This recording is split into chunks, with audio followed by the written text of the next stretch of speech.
COVID-19 in Gauteng and unveiling measures to ramp up the vaccination rollout program. The media briefing led by Premier David Makhura, accompanied by the MEC for Health Dr Nomathemba Mokgethi and MEC for Education Panyaza Lesufi and members of the Premier's Advisory Committee, is currently underway. Let's connect with our colleague Criselda Lewis, who has been covering the story since the morning. Let's take you to that briefing. Should not prevent us from going and get vaccinated. We're going to have very large numbers still past the new year in January. That's very important to note, and that's a very important message from the modeling aspect. This graph here is the same, but now we put the projections in perspective, and we've changed the scale of the y-axis to indicate how high the level of transmission was during the third wave. So we reached 100,000 cases during the third wave. Here we are somewhat lower than the third, but the third was a very serious situation. This basically means that the fourth wave and the peak of the whole fourth wave will still be quite significant. And the fact that community transmission is so fast is not helping. As a result of that, the size of the peak, the amount of active cases we expect to have at peak has increased considerably compared to the early modeling we showed weeks ago. Now we have to move into hospitalizations. One of the reasons why we do modeling is to understand what will be the worst case scenario, how many beds will be required at peak and post-peak. And for that, we basically do two types of modeling. We first look at the occupancy model. We try to understand and model the fraction of people that get admitted to hospital as a function of different variables. And there is a model that's been developed that describes the data reasonably well. This is a level of a model of hospitalization that comes before vaccination took place. Now we have to take into account vaccination. Vaccination rates need to be modeled, and what you see there on the graph is the overall rates of weekly vaccinations on the upper left graph. And then the following graphs, the upper right and the two lower graphs, are the rates of vaccination in different age brackets. You see on the upper right corner the rate of vaccination for people over 60 with a well-pronounced peak, a drop, and hopefully is picking up again. Same situation with people between 50 and 60. And unfortunately, the graph on the right indicates the rates of vaccination for people between 18 and 50 is dropping. This is where we have to really go in and try to encourage people to get vaccinated. We see now, as Dr. Kawunga indicated, that we're getting more and more young people in hospitals. And one of the reasons why we think that is the case is because the coverage is significantly lower in younger populations. I'm showing the same data but with a different view. This is the cumulative set of graphs where we basically look at the coverage. On the y-axis you have the coverage, the percentage of that population segment that is vaccinated. The upper left is the overall adult population. The upper right is over 60, which is progressing towards the target, which is great. Of course, we need to accelerate that as well. Similar situation with people between 50 and 60. Unfortunately, the level of vaccination and coverage for people younger than 50 is certainly not at the same level. It's up to a factor of 2 lower. That is something that is a major source of concern. Putting all that together, we now have the first, the preliminary set of projections for what we think is going to happen during the fourth wave. These projections work reasonably well for the third wave, so we have some level of confidence that they will give us a feeling and reasonable understanding of where we're going to be. So what we see there's different scenarios, of course, but what we see is that roughly we should expect a peak around 4,000 beds at peak, compared to 9,500 during the third peak. Now, while this is good news in the sense that the peak of the fourth wave in terms of bed occupancy will be lower, it is still quite significant. This is a massive amount of occupancy that will strain the healthcare system. And as a result of that, given the fact that the fourth wave is and the peak will be quite significant, we encourage everyone to get vaccinated to significantly increase the rate of vaccination. Thank you very much.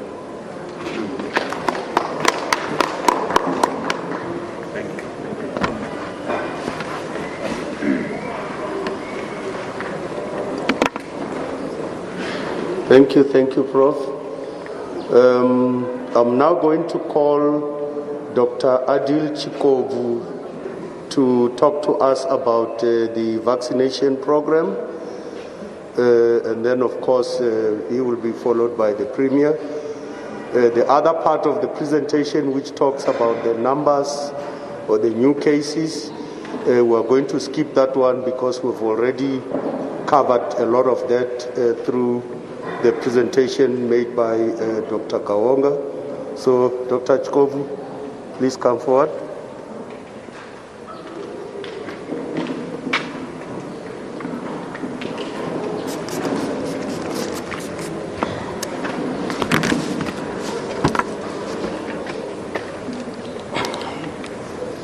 Good morning, Premier, MECs, DG, all protocol observed. I'll take you through the latest update in terms of our vaccination, where we stand as a province. I'm just waiting for that to come up. But I must just indicate, Premier, we have started off on a very good note since Monday. We were very worried, but it looks like the province is back to regaining its momentum. The numbers are looking good. And if we are to maintain that momentum, then we are very confident that we are getting somewhere.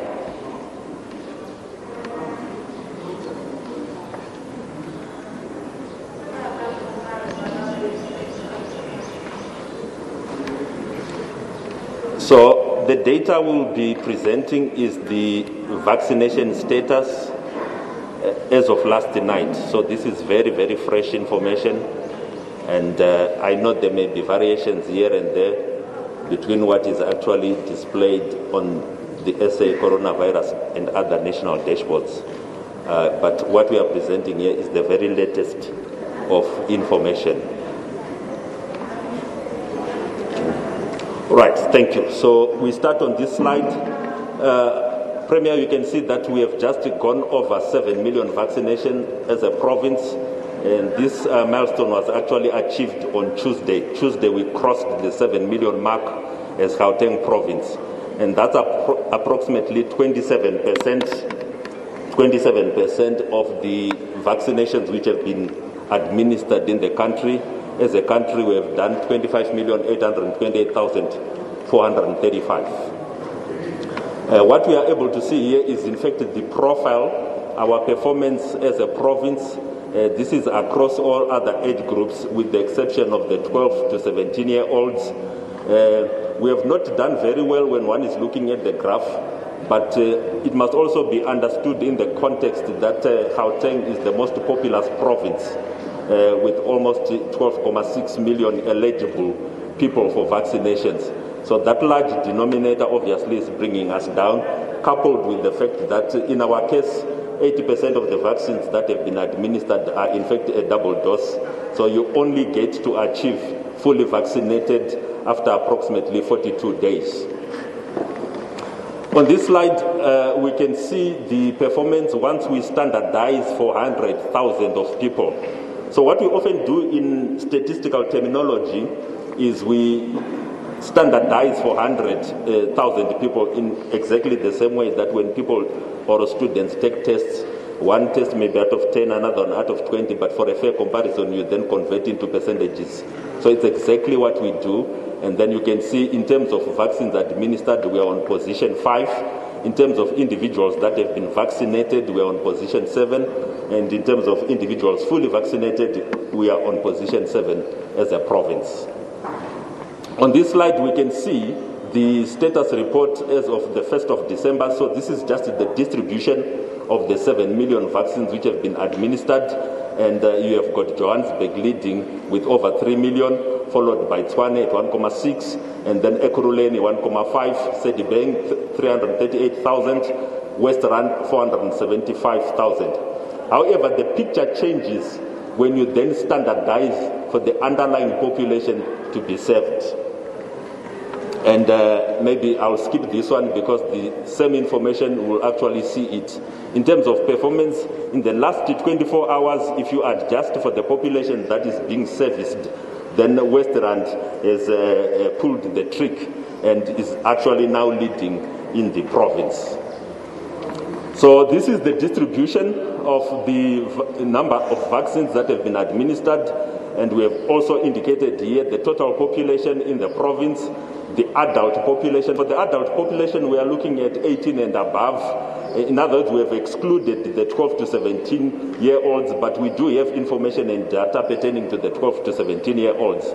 And then we also have the individuals that have been vaccinated as a function of the adult population. And you can see in terms of individuals that have been vaccinated, the big number there is 4.5 million. And that will actually translate to 40%. So that will actually translate to 40% of the adult population that have been vaccinated. Then of that 4.5 million, 3.7 million are fully vaccinated. And that actually translates to 33% of the adult population that we are actually targeting. So that is the status of our performance as a province. Then if we then look at the 12 to 17-year-olds, in the province we have 1,297,967, and of that figure, 102,725 have been vaccinated. Remember, for this cohort, they only receive a single dose of Pfizer. So in terms of coverage for this particular age cohort, it actually translates to 8% coverage. So this is just an indication of the coverage as well as the fully coverage in terms of thermometers for ease of reference. There is our performance as a province 40%, and then again after standardizing for population to be served, as I've indicated, West Rand has actually come on top in the last 24 hours with 45%, followed closely by Johannesburg at 44%. And this is also the very same trend and distribution when one then looks at the individuals that are fully covered or fully vaccinated.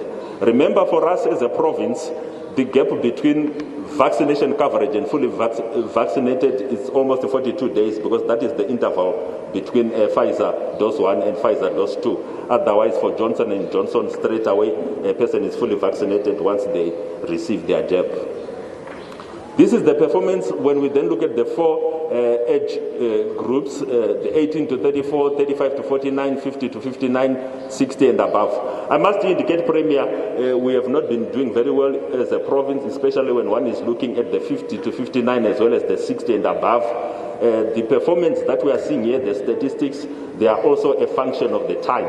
There's been a lot more time on 60 and above, followed by 50 and 15 to 59, but the percentages, they remain very, very low compared to the same age cohort in other provinces. So this is the distribution. We are looking at both gender as well as the age group for the number that have been vaccinated in terms of the vaccination coverage, and roughly we have a split of 54% females to 46% males. So we still need a lot more males to go and get their vaccine, so that at least we attain, would really love a 50 to 50, alternatively 51 to 49. This is just an indication of our profile performance in the last 5 weeks. Last week in particular was not a very good week for us, but as I've indicated, we are happy. It looks like we are now making up for this week. We started on a very high note this week on Monday, followed by Tuesday.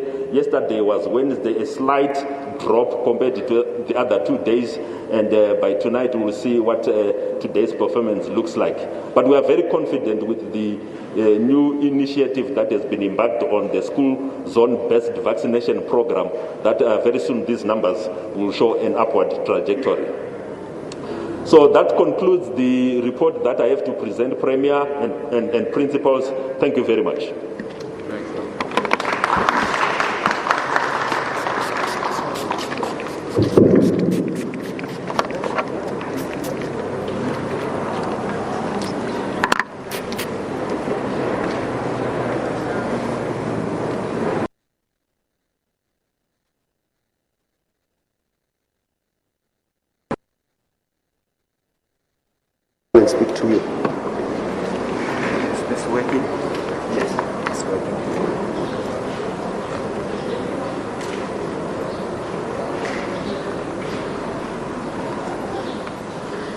Good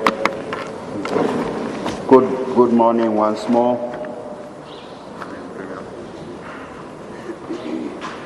I want to acknowledge the MECs for Health and the MEC for Education and our senior officials from the departments, particularly the Department of Health and members of our advisory committee. The first thing we would like to just emphasize is that our province is at the cusp of the fourth wave, at the cusp in the sense that with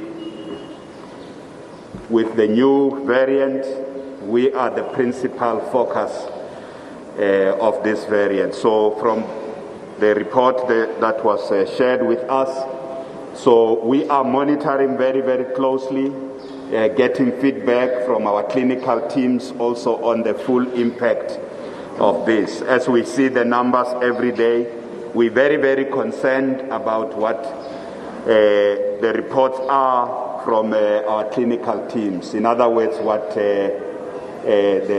those who are in the front line of our health services are reporting with regard to the symptoms.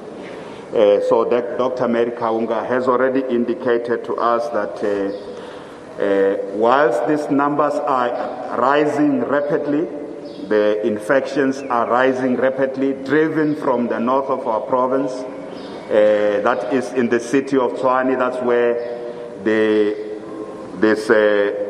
new resurgence is coming from our universities in particular. The universities in the north that is TUT, Tshwane University of Technology, Sefako Makhatu, which is our medical school, and the universities in the center of Tshwane, the University of Pretoria and UNISA. That's where the major observations were coming from, that we have something new happening in our universities, especially amongst young people. So we have expressed this concern about the rapid rise of infections, and at least last week the report was that this is driven by a new variant. Before that, we just thought it is just an outbreak, cluster outbreak. Before that, but we did see that the infections were rising very, very rapidly. We are continuing to monitor what is happening at the clinical level, the feedback from our clinical teams. The Premier's Advisory Committee is also made up of clinicians who are able to give us feedback. So the information shared by Dr. Makhura is also coming directly from the clinicians who are members of the Advisory Committee. And as we do that, we're also doing contact tracing. There's been very, very good contact tracing, especially in the north of our province when the outbreaks happened 2 weeks ago. Significant work was done, and that work is continuing by our health contact tracing teams.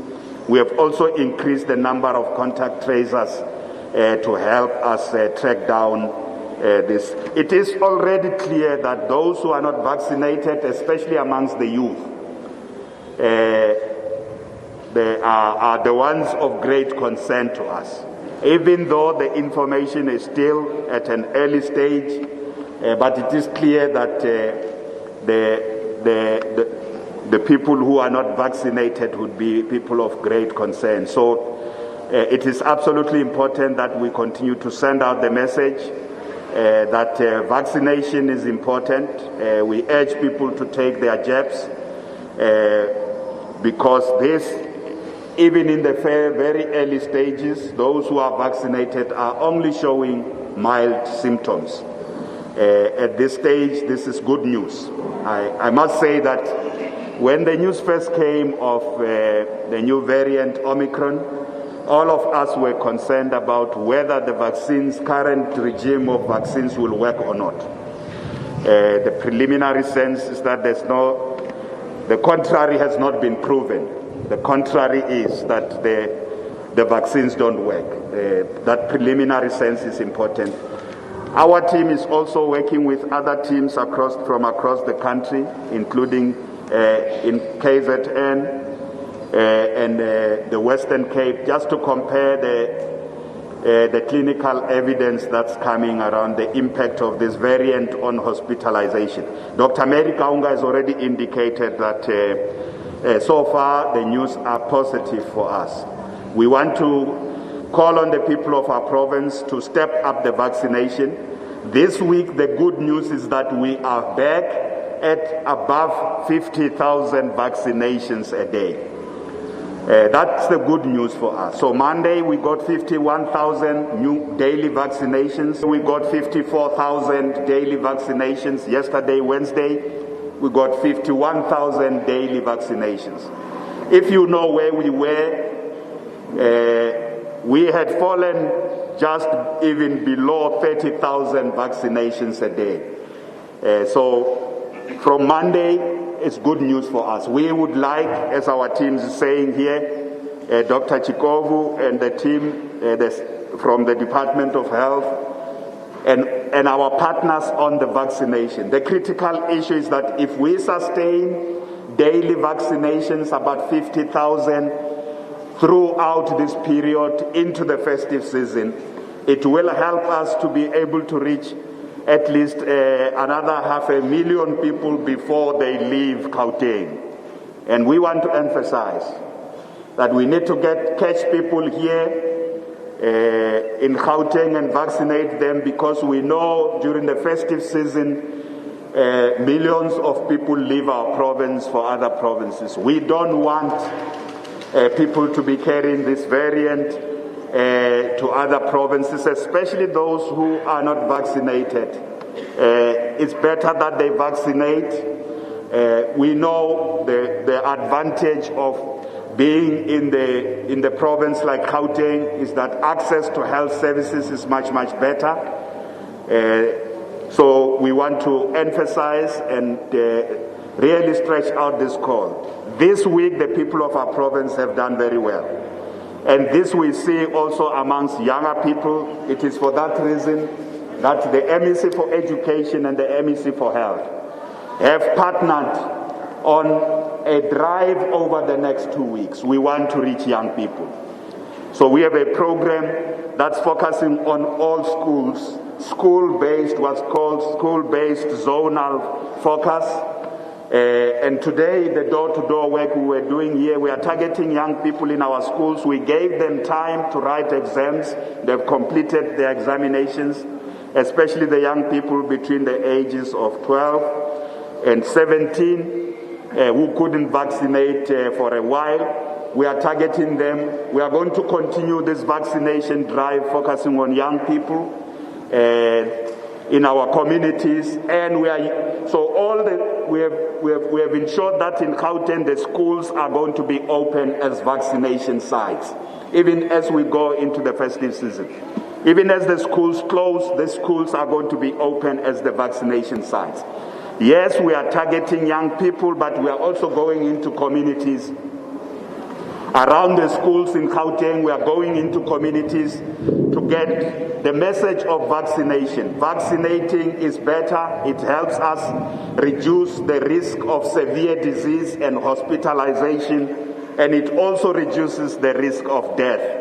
And this is the message we would like to continue to take out to different parts of the province. We still want to also say we know a lot now about COVID, wearing masks, social distancing, washing our hands as regularly as possible will help us a great deal, and avoiding crowded spaces. We know as we go to the festive season, the tendency is there for parties to escalate, Christmas parties, including for workplaces, for employers, for businesses to have Christmas parties, for young people to have parties. But in the province, we say this is dangerous time for that. It is extremely dangerous time because The positivity rate is very high, as was reported by Dr. Mary Kaunga. I go to places every day across the province where I get told, in this place we have 2 people who have tested positive for the new variant in this area. So we must send a message loud and clear that coronavirus is out there and the new variant is out there. It's not just in Tshwane, it's not just in Johannesburg, it is out there. It is all over our province. So let us avoid those risky behaviors of huge public gatherings that will put us at great risk.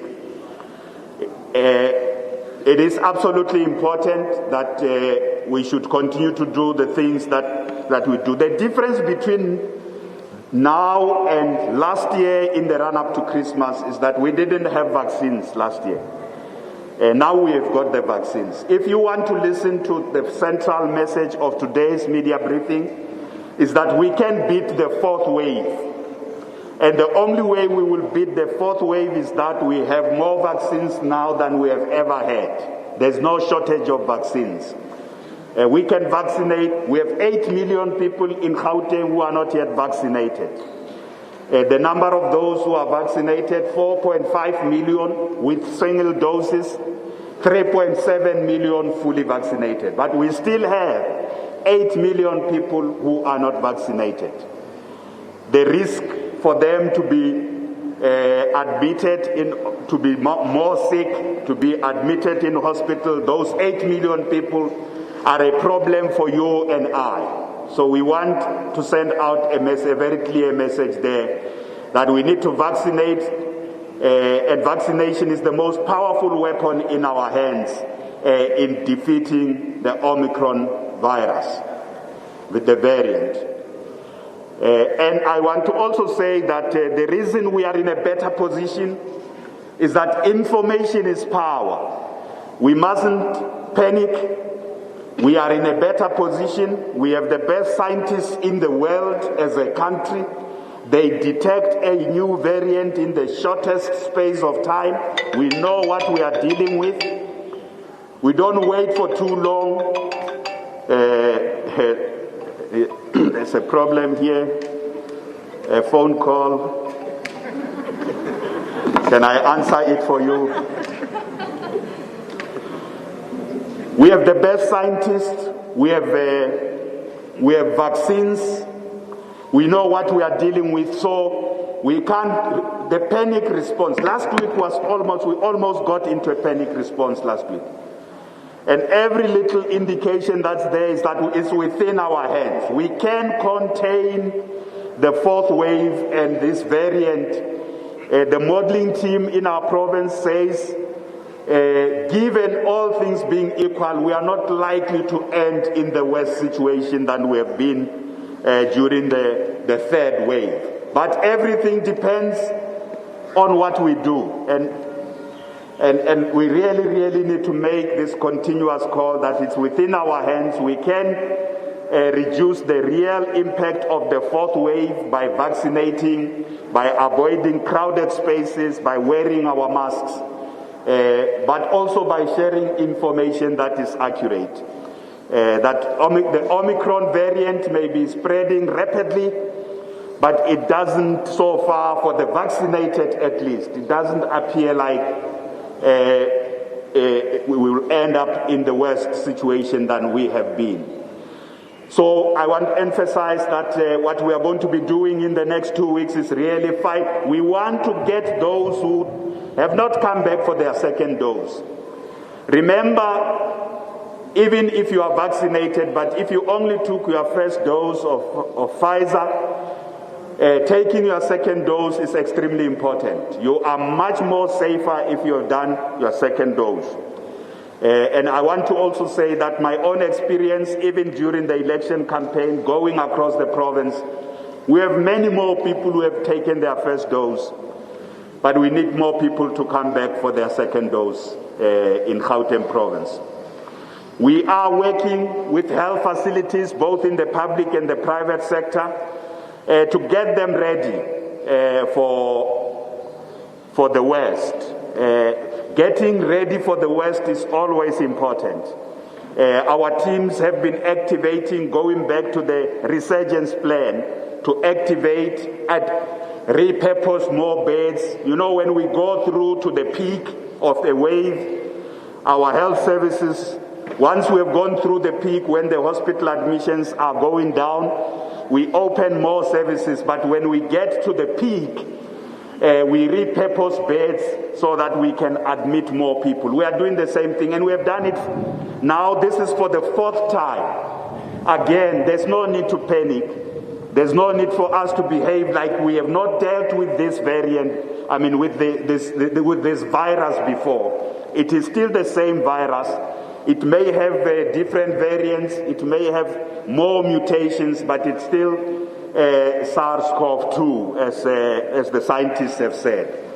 So we just have to do the things we have been able to do to contain the virus more, and know that we will be able to succeed if we do those things we have been able to do before. I would also like to say that the critical focus again is going to be looking at the younger generations. In our province, with regard to you saw the data for yourselves today, the 60 years and above, in terms of vaccination, that's the largest number of coverage. We still have a lot more people to cover, but we are happy with the progress there. The 50 years and above are lower than those 60 years and above, but the big concern is those below 40. We have had a hype amongst those below 40, but it wasn't sustained for long. So we're going back to them to say that they need to really vaccinate in larger numbers. So I would like to conclude by saying that as Gauteng province, we are dealing with this new variant, deploying the weapons that have proven most effective. And that includes mobilization of communities around vaccinating. The reason we are here today in this community is because we also wanted to get a sense for ourselves. How many people generally in the communities have vaccinated? So far, the door-to-door work we did tells us that there are much more people who are vaccinated, at least those who have taken the first dose. There are much more than we found. We came across young people who still think that they are stronger and they are wiser than the rest of us. We want to just advise the young people there that it is better to take the vaccine. It is safer to do so, and it is something that we want to continue to do. The provincial government is also working with employers across the province to really make sure that the vaccination drive is something that continues in various business premises and in various workplaces.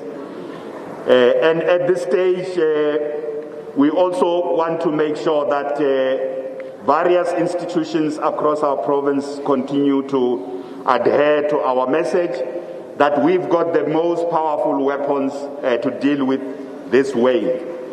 So we are not panicking, but we are deeply concerned about those who are still not coming to the forward to take their jabs.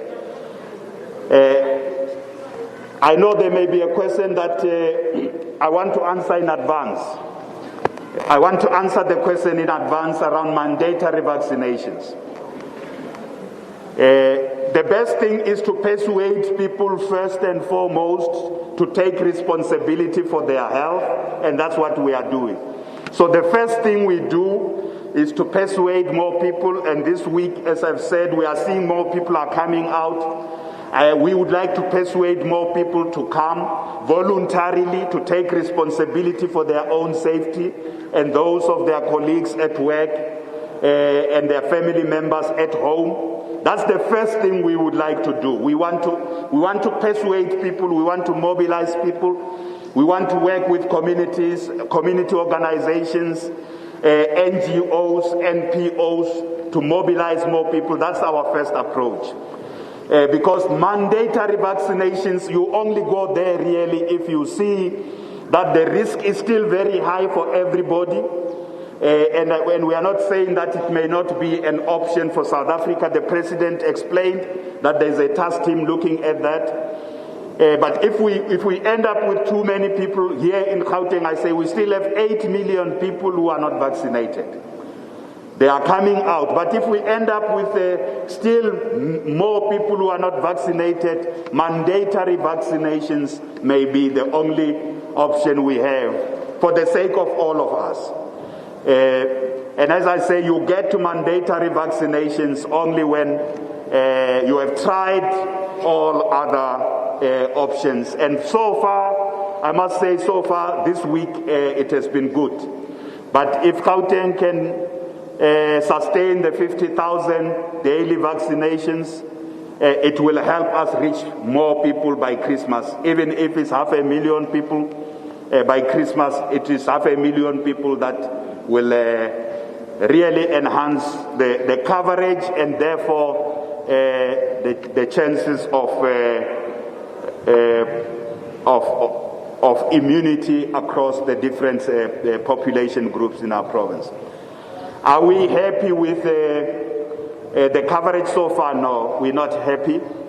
Our province has administered the largest number of doses, 7 million doses as reported. That's the largest across the country, over 26%. But we are a high-density province. We have a huge population. Not only are we high density, but we are a province that has got large number of people. We also have a large number of people who are migrants, including undocumented migrants. We know that it is a matter that is being dealt with at different levels. At least refugees are being vaccinated in our province. We have been doing that. The refugees are being vaccinated. But then the difficulty with undocumented migrants is that if you don't have documentation, it is difficult to vaccinate you because the system so far works on the basis of your identity or at least your passport. So on that note, I would like to thank our team that's working extremely hard, the healthcare workers in this area who have been working extremely hard. We want to vaccinate more people, and vaccination is really the only way. Let's continue to do so. Thank you. Thank you.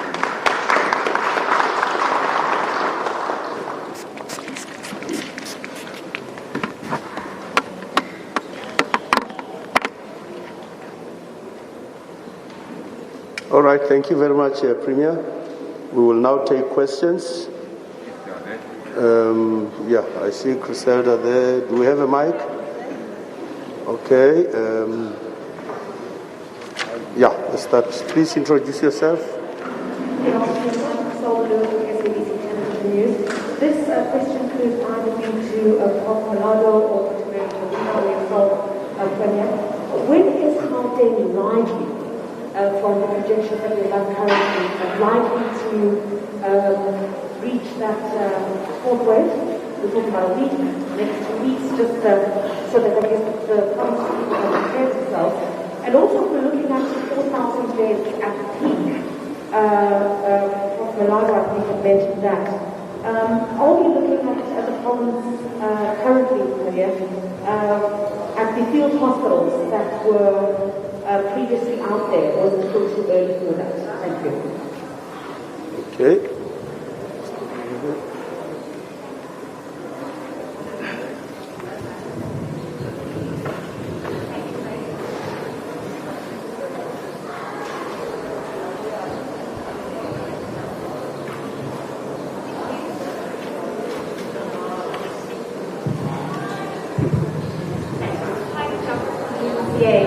I just want to find out if you could give us a number of people in Gauteng who have not come back to the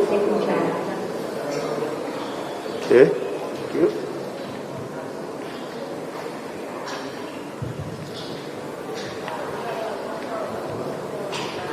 Thank you so much for the stage from Eyewitness News. I just wanted to ask again to echo Ms. Helder's questions just around when exactly the peak specifically is for deaths, as well as for infections in the province. And then the issue around unvaccinated foreigners living in the province. Is there anything specifically that we are doing or you are doing as a province to better reach those people and to work beyond this obstacle of documentation because I think we are concerned about them adding to the infections. And then, that's my first reason. Thank you. Okay. Is that all? Do I see any more hands? Okay. Okay. Dr. Kawanga will answer some of the questions. Thank you. And thanks for the questions. I'll take the couple of questions, the one about the fourth wave and the one about the peak. So the way the wave definitions there have been definitions for waves that have been put forward by the South African Modelling Consortium. And we've been using those until the third wave. And so usually they're based on the number of 7-day rolling average of cases, and the next wave is defined as when you get to, I think it's 30% of the peak of the previous wave. So I'm sure you can imagine the threshold for the fourth wave this time around is quite high, because we had a very high 7-day rolling average of daily cases at the peak of the third wave. I think it was somewhere about 12,000. And so the threshold for getting into a fourth wave is a 7-day rolling average of 3,400 roughly cases. 7-day rolling average.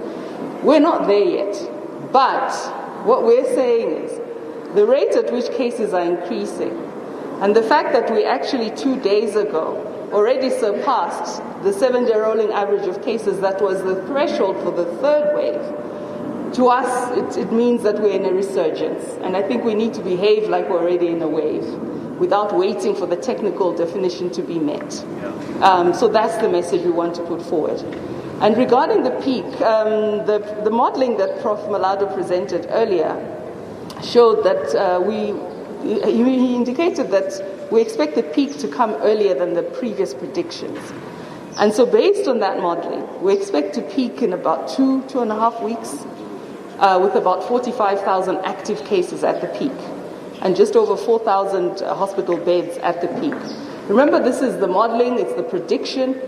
Depending on how well we are able to vaccinate and adhere to NPIs, it's very possible that whatever is predicted might not come to pass. And so that's the other message we want to put forward. So there have been predictions, and we know roughly what the dates look like, but there's still things we can do. It's not inevitable that we're going to achieve the numbers that have been predicted. Thanks very much. I hope that helps.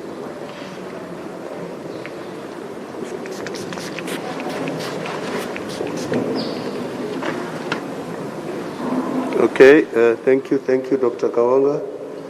I'm going to ask Mr. Malotana.